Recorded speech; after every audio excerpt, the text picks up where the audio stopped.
Oi pessoal, tudo bem? Estamos de volta com nossos vídeos aqui referente à parte de cálculo técnico, né?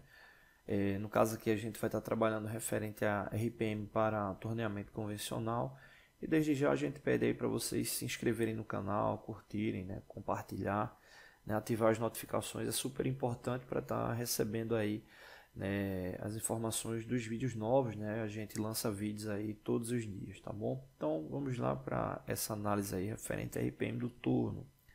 Bom, nos tornos convencionais, né, a gente tem como base a referência, né, para o cálculo da RPM exatamente aqui essa fórmula, né? A gente já fez alguns vídeos aqui no canal, né, falando sobre isso aqui. A gente vai estar discriminando, né, as informações da fórmula, mas antes de falar sobre a fórmula, é sempre importante reforçar que no torno convencional a rotação ela não é variável, né, de forma contínua, né? Ou seja, você seleciona uma rotação específica de acordo com a característica ali de transmissão do equipamento, né? Então, nesse caso aqui, a gente está supondo esses valores de RPM, né? Então, quando você vai utilizar um torno convencional, vai ter uma tabela lá indicando quais são as RPMs possíveis, né? E vem lá as combinações de alavancas, enfim, seletores para que você possa selecionar aquela rotação ali específica, né? E por que eu estou comentando sobre isso? Quando você faz o cálculo da RPM, você vai chegar, obviamente, no final a um valor e vai analisar, né, qual é o valor próximo ou igual indicativo ali das rotações permissíveis, né, que o equipamento disponibiliza, né? Então, normalmente, o que é indicado?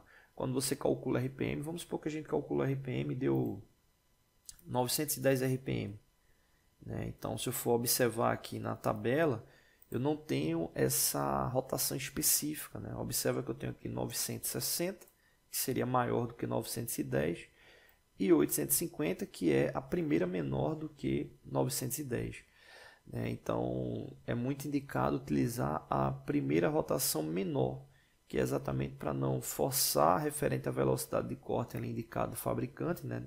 Não utilizar uma velocidade de corte maior e diminuir o tempo de vida útil da ferramenta, até acontecer um incidente, um acidente, enfim, né? Só que também existe um detalhe importante, que se a rotação ela for muito menor, né, você não vai ter a relação de poder de corte durante a execução, né? A gente sabe que pressão é igual a força sobre área, né? Durante a execução do corte, né, da remoção de cavaco, existe essa relação ali da pressão e quando a gente fala de força, né, pressão e força sobre área, né, então você vai ter ali uma força exercida e a gente sabe que a força ela está ligada à massa vezes a aceleração, né?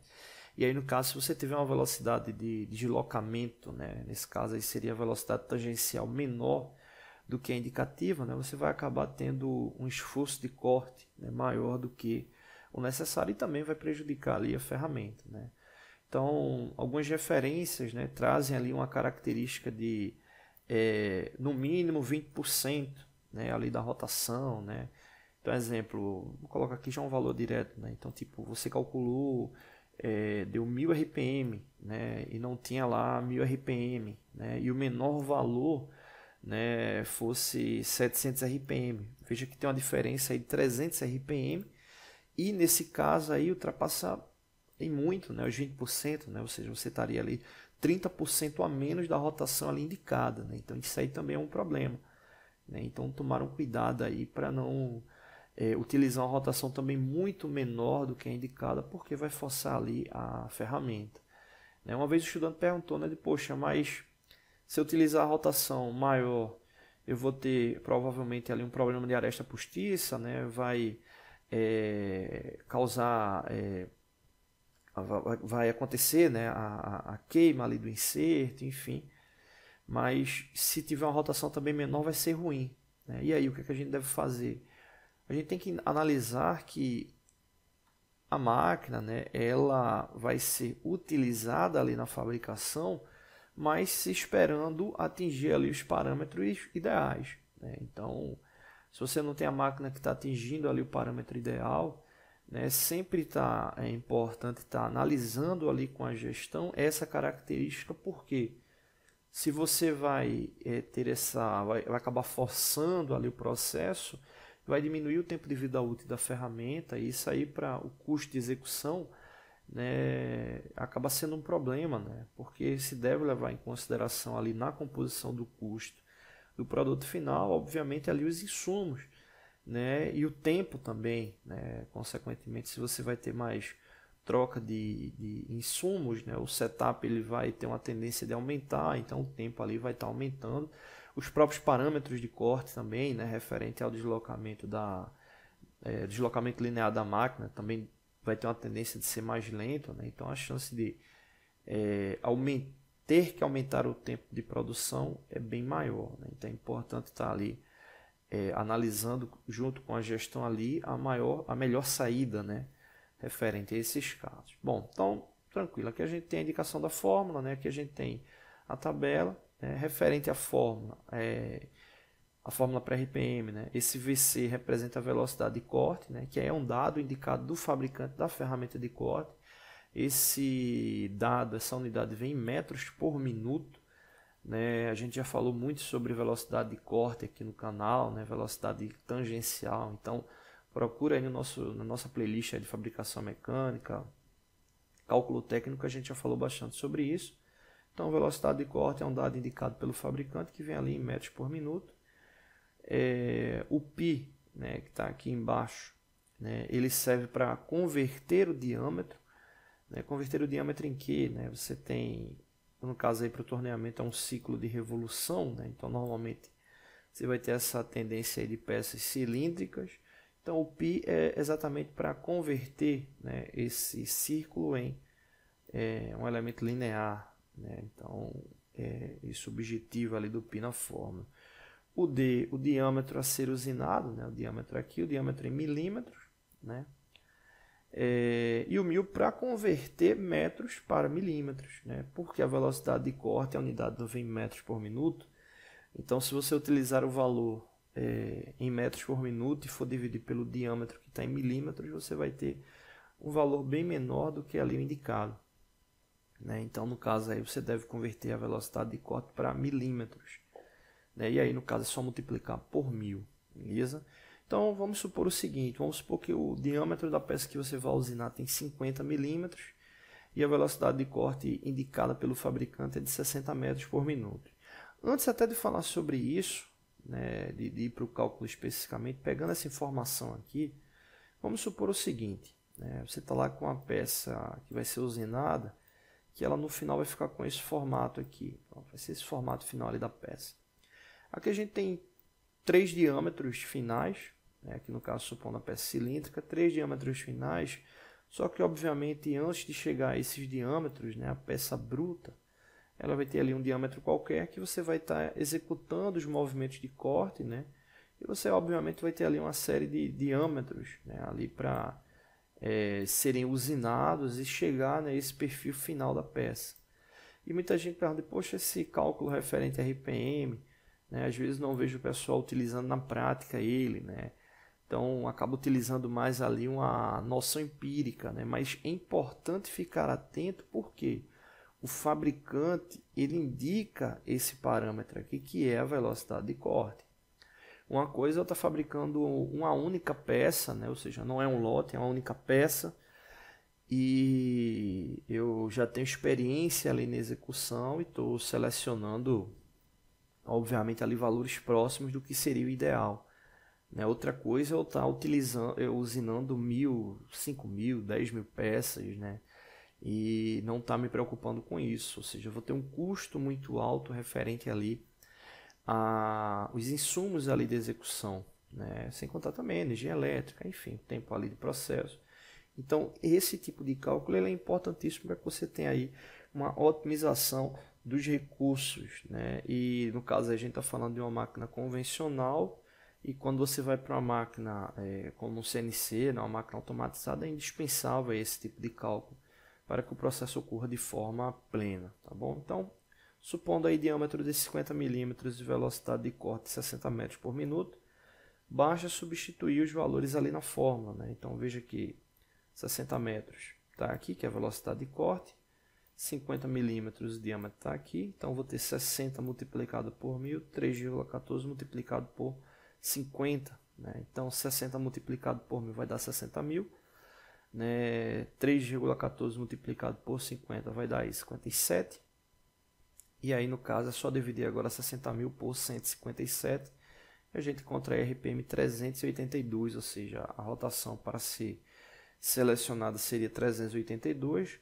Observa que a menor na sequência, bem próxima, né? 380, né? Nesse caso aí não indicaria nenhum problema ali de execução, haja visto que está dentro daquela margem ali dos 20%. Na verdade está bem próximo, né? Dentro da rotação ali indicada, tá bom? Então é isso. Não deixe de se inscrever, de curtir, compartilhar e ativar as notificações aí do canal. Todos os dias vídeos novos. Valeu! Oi pessoal, tudo bem? Estamos de volta com nossos vídeos aqui da parte de fabricação, né? Hoje para falar um pouco sobre características de eixo, né? Eu vi recentemente uma equipe escolar, né, ter um problema, né, um projeto mecânico levando em consideração ali, né, a montagem de rolamento com base, né, em características do eixo, né, o qual mesmo iria ser utilizado, né? Era um projeto mecânico para análise de transmissão, né, princípio de fabricação automotiva, enfim. Bom, então aqui eu trouxe um desenho de um eixo para a gente verificar algumas características, né?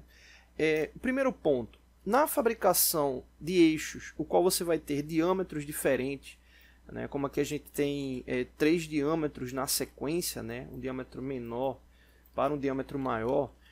Observa o seguinte, deixa eu dar um zoom aqui. Observa o seguinte, né? Você pode ter claramente na indicação do desenho uma característica que venha a informar, né, a necessidade ali da confecção de um raio, né? Ou seja, vem a indicação no próprio desenho do valor do raio, né? Seja ele um valor mínimo ali indicativo com base no projeto, né? Mas se vier essa característica, obviamente deve ser considerada ali para a confecção do mesmo, né? Então pode vir uma situação dessa ou pode vir uma situação dessa que é bem comum, sem indicação nenhuma ali de raio, né? E aí é onde mora o perigo, porque nesse tipo de confecção, né, as ferramentas que são utilizadas ali para a fabricação, né, para o torneamento, elas possuem raio na ponta dela. Tem até um vídeo nosso antigo que a gente fala bem sobre isso, né? E aí no caso, esse raio da ferramenta, né, vamos supor que seja um raio mínimo ali de 4 décimos, 2 décimos, esse raio ele vai ser, né, entre aspas, né, editado ali na peça, né? Não tem jeito, né? Ou seja, dá um zoom aqui maior. Então, por mais que seja, vou fazer aqui um círculo, por mais que seja mínimo o raio da ferramenta, mas ele vai ficar ali na borda da peça, né? E alguns projetos mecânicos trazem, né, a referência no que diz respeito a esse tipo de tolerância, né, que é com base exatamente nos cantos, né, e nessa parte aí na parte dos degraus, né, se existe uma tolerância ali indicativa ou não, né? Por isso que é muito comum elementos que vão ter assentos, né, exemplar, engrenagens, rolamentos, né? Quando você tem uma necessidade dessa de ter ali um assento específico, em muitos casos é importante você ter uma condição dessa daqui, que é o degrau, né? Ou seja, é um canal o qual vai facilitar o assentamento do elemento mecânico até o topo ali do eixo, né? Se for, obviamente, ali a necessidade da montagem, né? Muitos elementos mecânicos trabalham com separador, né? Tem toda a estratégia também de desmontagem para uma manutenção futura, né? Então é importante ficar atento com isso, né? Com essas características, né? Muitos eixos eles trazem na extremidade, né, referência de chanfro, para facilitar, né, guia de montagem e também para evitar arestas cortantes, né? Então é muito comum ter esse tipo de ação, né? Mas alguns eixos também têm cantos vivos, né? Não tem problema nenhum, né? Como é o caso aqui. E o próprio canto vivo, né, dos eixos, né, ele pode ter na sua extremidade, né, a questão ali de um raio mínimo, um micro-raio, né? E isso aí por causa da própria conformação mecânica ali da ferramenta, né? Então, casos desse daí, que você, exemplo, vai ter uma condição de exigência muito alta referente a esses cantos, né? Também deve vir essa indicação no desenho referente aos cantos vivos, uma tolerância ali específica, né? Então, normalmente vai vir lá essa simbologia, vai vir uma simbologia como essa aqui, indicando ali a tolerância máxima ali para os cantos vivos, né? Então vai vir lá a informação referente a essa característica, né? Então é importante ficar atento aí com isso, porque nos desenhos vem essa condição, mas para quem está projetando, como é o caso, é importantíssimo ficar atento com isso, né? Porque você tem todo o trabalho ali da execução, e depois que está executado, às vezes é difícil você fazer um retrabalho, né? Principalmente para garantir características geométricas, né? Concentricidade, né? Manter ali condições dos elementos, né? No que diz respeito ali tolerância de batimento radial, axial. Então existem essas características também, né? Só para finalizar, só para não perder a oportunidade aqui de falar, esse símbolo aqui do X, né? Ele na verdade está indicando que esse elemento aqui ele é um elemento faceado plano em relação a esse outro elemento aqui, que no caso aqui seria a referência ali do eixo. Então nesse caso aqui você tem a indicação que essa parte aqui ela é plana, né? É muito comum você ter pontas de eixo ou uma face plana, uma face para rastro de chaveta, ou um elemento ali quadrado, retangular, enfim. Então quando ele vem dessa forma significa que ele tem ali uma parte plana, né? Especificada, tá bom? Então é isso, não deixe de se inscrever no canal, todos os dias vídeos novos, valeu!